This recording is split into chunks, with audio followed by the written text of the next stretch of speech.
Selamat malam para pendengar setia di seluruh Indonesia di Dongeng Aki Rukman. Selamat mendengarkan dan tetap merdeka. Wabarakatuh. Bismillahirrahmanirrahim. Wa min ayatihi an khalaqalakum min anfusikum azwaja litaskunu ilaiha wa ja'ala bainakum mawaddatan warahmah. Inna fi dzalika la ayatil liqaumi yatafakkarun.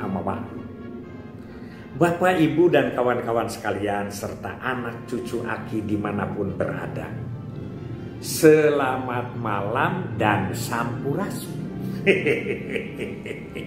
Malam ini kita lanjutkan pembicaraan kita tentang ketahanan keluarga. Bila kemarin sudah disebutkan di surat Al-Baqarah 228 tentang bagaimana kedudukan suami istri, hak dan kewajibannya, sedikit suami lebih tinggi karena dia kepala keluarga. Nah, al-hadis dari ilmu hakim yang diriwayatkan oleh Muawiyah secara turun-temurun. Nah, ini siapa yang berhadapannya dengan Rasul? Ada pertanyaan kepada Rasul. Ya Rasul, apakah hak istri dan di antara seseorang kami ini? Artinya istri di dalam keluarganya sendiri. Rasul mengarahkan kepada kita, yang pertama, dia harus diberi makan jika kamu makan. Artinya bahwa itu kesetaraan dan makanannya harus yang sama dengan yang dimakan oleh kita. Kalau lebih dipunjulkan itu untuk ibu hamil, beda lagi ya. Ini adalah berilah makan jika kamu makan. Jadi haknya sama. Yang kedua, berilah pakaian jika kamu berpakaian. Jadi pakaian juga adalah setara. Setara itu bukan berarti kalau pakaian laki-laki diberikan kepada perempuan, tapi dari jenisnya, dari harganya begitu, itu harus setara dengan apa yang kita pakai.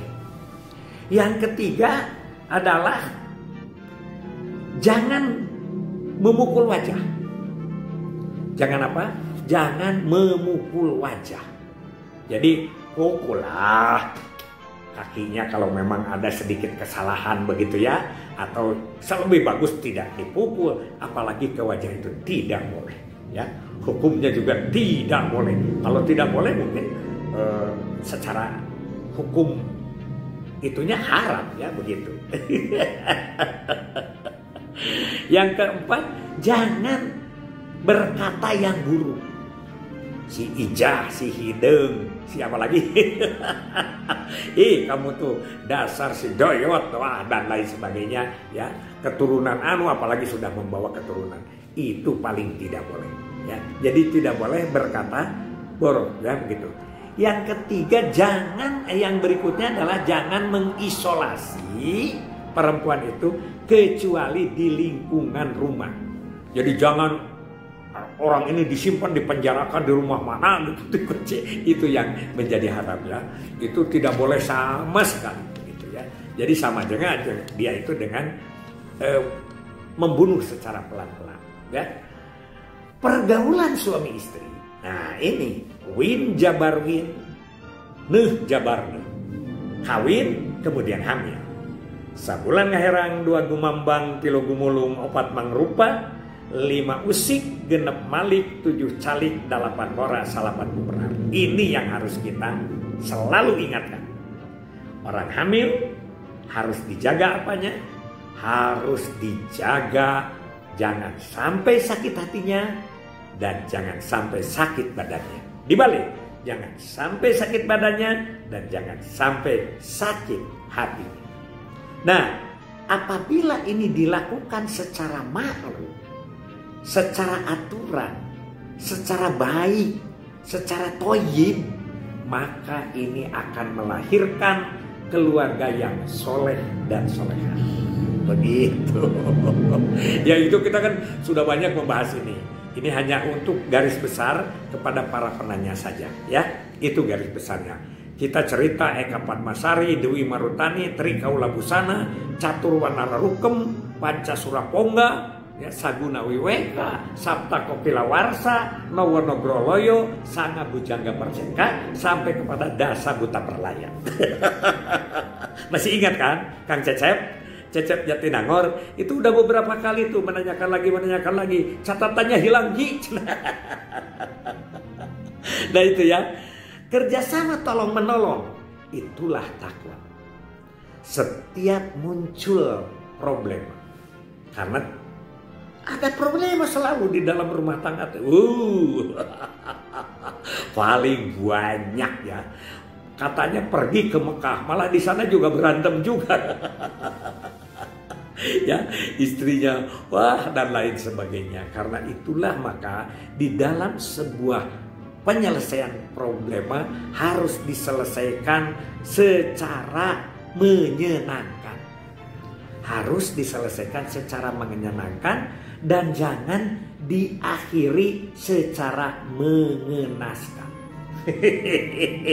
Banyak sekarang pasangan-pasangan yang dimulai dengan kekerasan di dalam rumah tangga yang ujung-ujungnya mau suami membunuh istri, istri juga ada yang membunuh suami. Itu keretakan-keretakan karena dia penyelesaiannya dengan emosi. Ingat setan, set dina hate, tan kanyataan, kembang berem buah bulan. Artinya itu adalah nafsu. Ya. Nafsu yang penyelesaian terhadap problema, karena problema itu akan selalu ada. Kan apalagi orang tua ya, orang tua mah nyontokannya teh kalau sayur itu asin gitu ya, dirasakan gimana kan sayurnya, oh asin ya, memang akan maunya yang mau asin gitu. Biasa gitu kan. Itu adalah dunia penuh kepalsuan. Tapi demi apa? Demi kesejahteraan keluarga. Tidak mudah ya kesejahteraan keluarga itu. Nah sekarang apa sebetulnya prinsipnya? Prinsip yang paling utama adalah menumbuhkan semangat. Ya, jadi lebih penting menumbuhkan semangatmu daripada menghapus impianmu. Impian gak apa-apa dihapus saja. Tapi semangat terus kita kobarkan. Tentu saja tujuan tidak boleh lepas. Jadi menolak bahaya harus diutamakan daripada mengambil manfaat. Itu diantaranya pokok-pokok uraian Aki tentang kaitannya ketahanan keluarga. Ikan lohan di dermaga, katak melompat ke sawah. Ketahanan keluarga harus mantap, tidak goyah. Kembali, Nini terewel, Aki tebawel, lantaran ikut PKL. Begitu ya, ikan patin, ikan peda, dimasak enak bumbunya, jangan kawin muda-muda, sangat banyak resikonya. Itulah ketahanan keluarga. Dan juga tidak boleh ada penyesalan sudah tua. Justru yang lulus, kan ada yang sisinirannya penyesalan. Kabanyaran kasorean, ka Bandung kadaya kolot, panasaran can kasoran, hayang nyandung kabur kolot. Penasaran tidak terlaksana, ingin beristri dua, keburu tua begitu. Itu tidak boleh terjadi. Kawan-kawan sekalian, itulah Aki 2 malam ini menguraikan tentang ketahanan keluarga yang sesuai dengan hadis ilmu hakim, dan kemarin sesuai dengan surat Al-Baqarah ayat 228. Kalau begitu Aki mohon dipelajari lebih lanjut, nanti kita bersama-sama obrolkan kembali. Hasbunallahu wa ni'mal wakil, ni'mal maula wa ni'man nasir. Wassalamualaikum warahmatullahi wabarakatuh.